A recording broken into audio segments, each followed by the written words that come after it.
Was the first defeat of Imperial Germany in Europe or Africa? The answer may surprise you, and it all began with a powerful wireless station in the heart of the African wilderness. This is the untold story of how the Allies scored the first victory of World War I, not in Europe as we have all been led to believe so far, but on the distant shores of Togoland.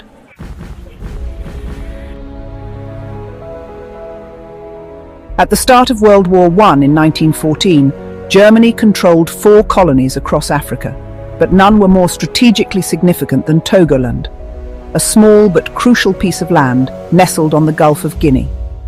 Bordering British and French colonies, Togoland was pivotal not just for its resources, but for its communication infrastructure.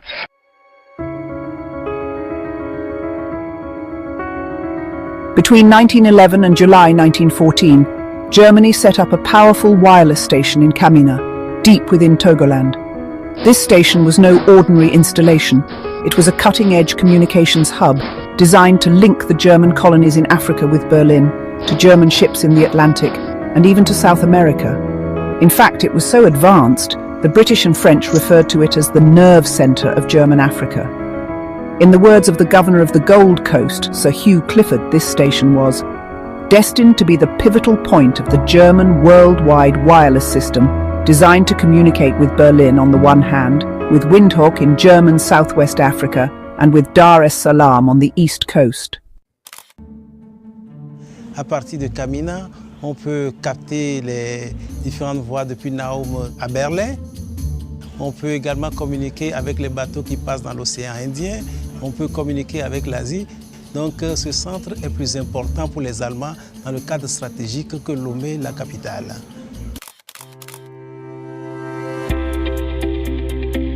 Representatives from the German Army, Navy and Colonial Office recommended starting radio experiments in Togo. Previous trials off the coast of Cameroon had been unsatisfactory, but experts from the Telefunken company believed the area around Atakpame in Togo offered potential. Initially, Ani, 30 kilometers north of Atakpame, was selected for the receiving station, but it was devastated by a cyclone. After further searches, Kamina was chosen as the final location due to its favorable weather conditions.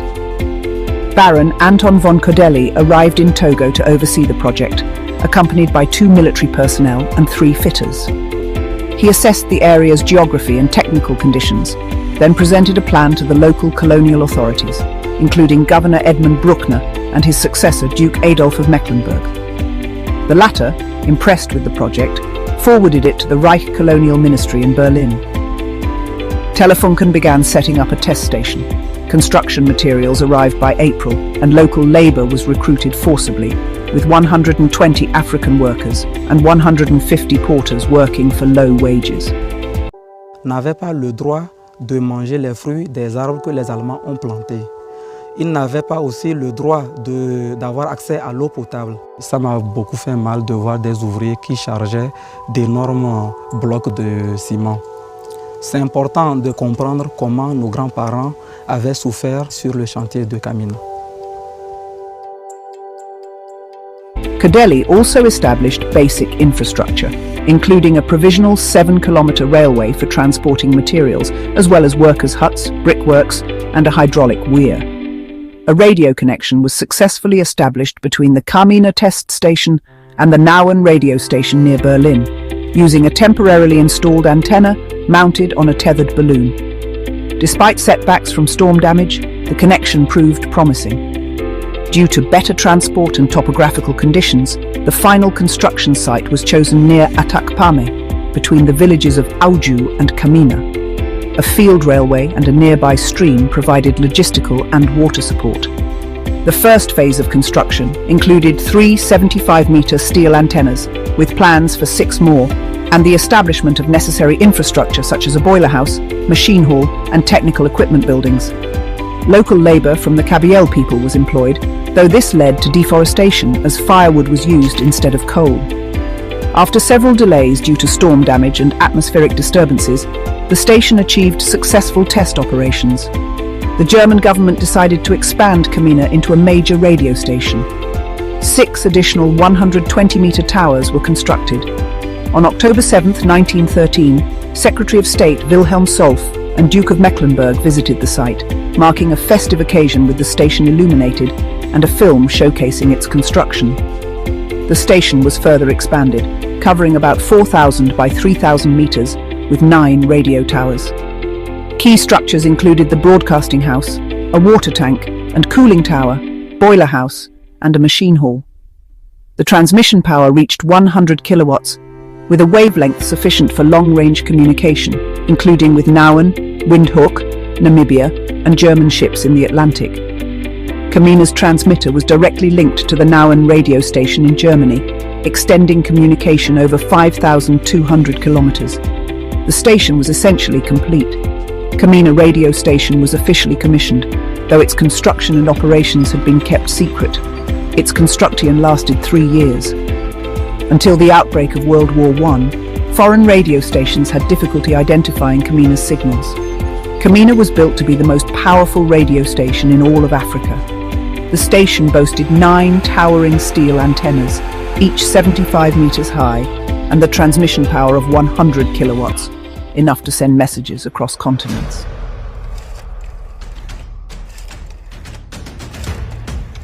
The Kamina station wasn't just a regional communication hub, it had a global reach. It connected German colonies in East Africa, Southwest Africa, and even the distant shores of South America. The German Empire relied on it for military coordination, for trading information, and for naval commands across the Atlantic. But during the year 1914, things were brewing in Europe. In fact, in 1914, the great powers of Europe are divided into 2 rival alliances, the Triple Entente, France, Britain and Russia, united by fear and suspicion of Germany, Europe's new strongest power, and the Triple Alliance, Germany, which fears encirclement by its rivals, Hungary clinging on to a fragile empire, and Italy seeking gains at French expense.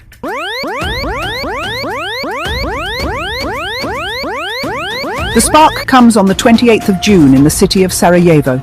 Archduke Franz Ferdinand, heir to the Austro-Hungarian throne, is assassinated by a 19-year-old Slav nationalist named Gavrilo Princip. Austro-Hungary accused its Balkan rival Serbia of having aided the assassin and sends an ultimatum demanding humiliating concessions. Serbia rejects the ultimatum. Austro-Hungary declares war. Within hours, Austrian forces are shelling Belgrade.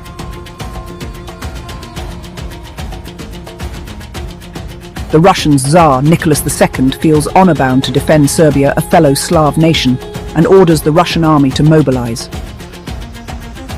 German Emperor Wilhelm II, who has promised his support to Austro-Hungary, sees with his generals a conflict with Russia as inevitable, and the sooner the better, as Russian strength grows year on year. Russian mobilization is used to justify German mobilization, followed by a declaration of war on Russia. Germany knows war with Russia means war with Russia's ally France, and also Britain.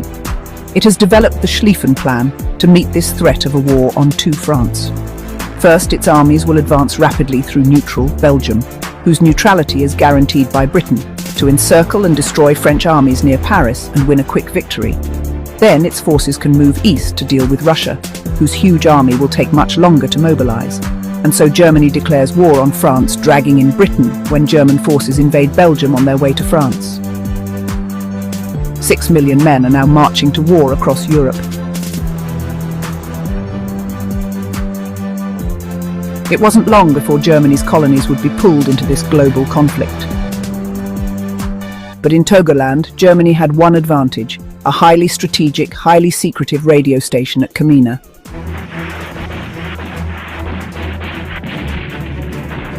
As the war erupted in Europe, the British and French knew they needed to take down Kamina.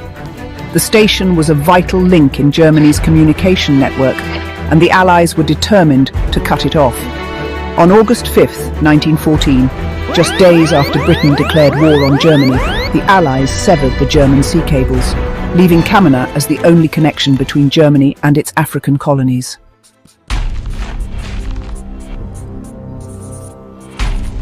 By August 8th, 1914, the British and French were preparing an offensive.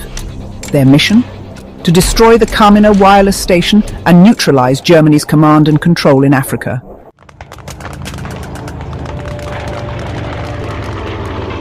Back in Togoland, the German defenders, led by acting Governor von Doering, knew their position was becoming untenable. Les Allemands n'ont pas d'armée au Togo. Ils ont dû, pour se défendre, mobiliser les forces de police locales composées de 500 Togolais environ, dont la plupart sont des mercenaires venus des pays voisins et encadrés par quelques professionnels allemands. They were vastly outnumbered, surrounded by Allied forces advancing from all sides. But the Kamina station had to be preserved at all costs. Its destruction would be a massive blow to Germany's war effort in Africa.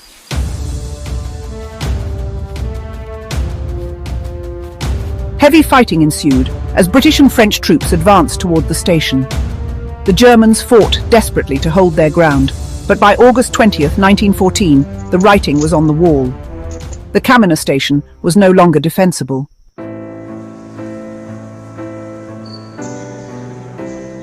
On the night of August 24th to 25th, the order was given. Destroy Kamina. The wireless towers, the heart of Germany's communications in Africa, were torn down, and all technical equipment was obliterated to prevent it from falling into enemy hands.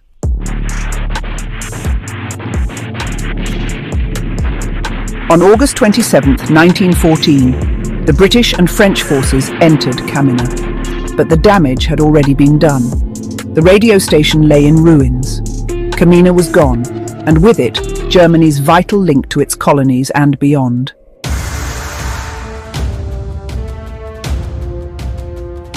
The destruction of Kamina marked the first major Allied victory of World War I, a victory that reverberated far beyond the jungles of West Africa.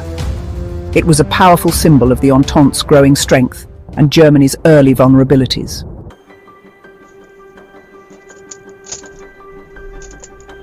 In the grand scope of World War I, the fall of Togoland may seem like a footnote, but for the soldiers on the ground and for the strategic importance of communications, it was a turning point. The fall of Kamina was a blow to Germany's military infrastructure in Africa, and it set the tone for the fierce global struggle that would continue to unfold across Europe, Africa, and beyond.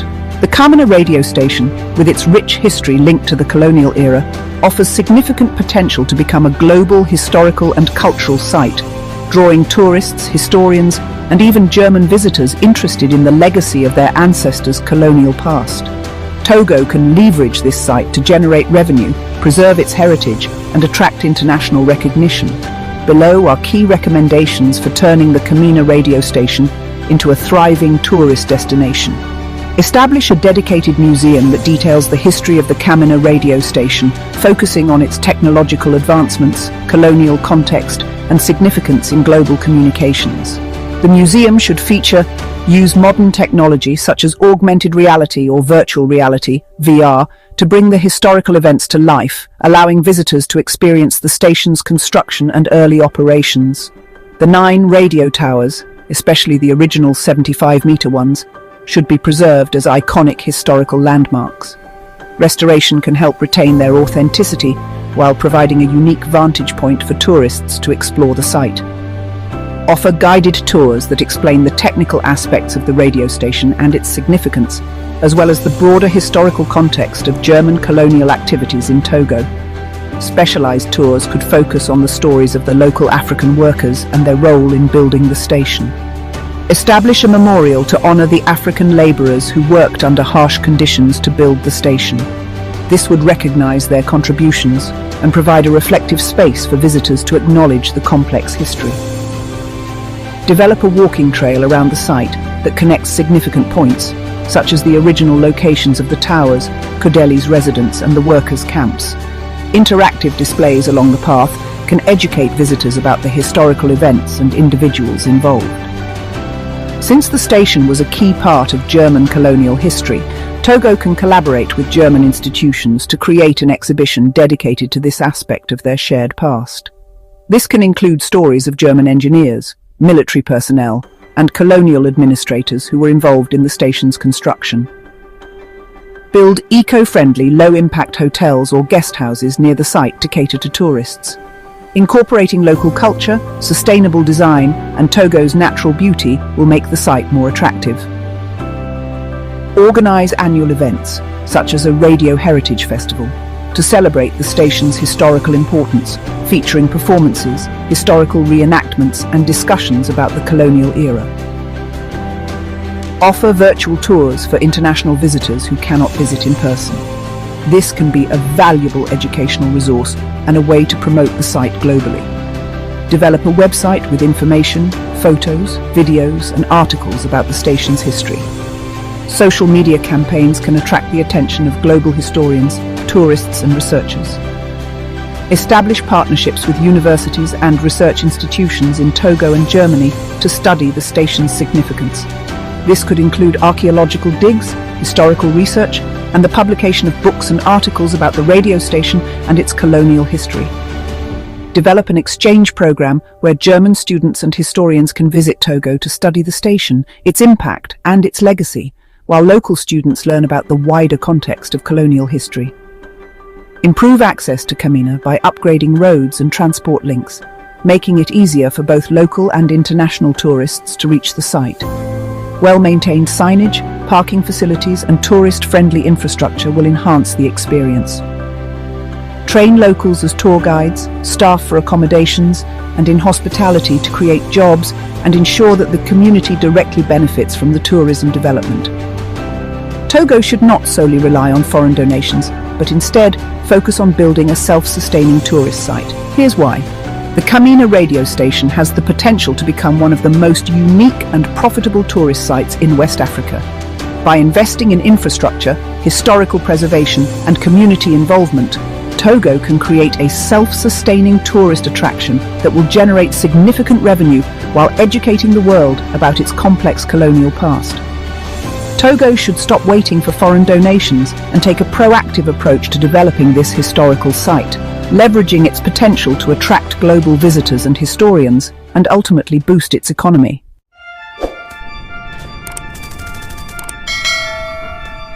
Thank you for watching. Subscribe for more untold stories from the history of Togo and Africa.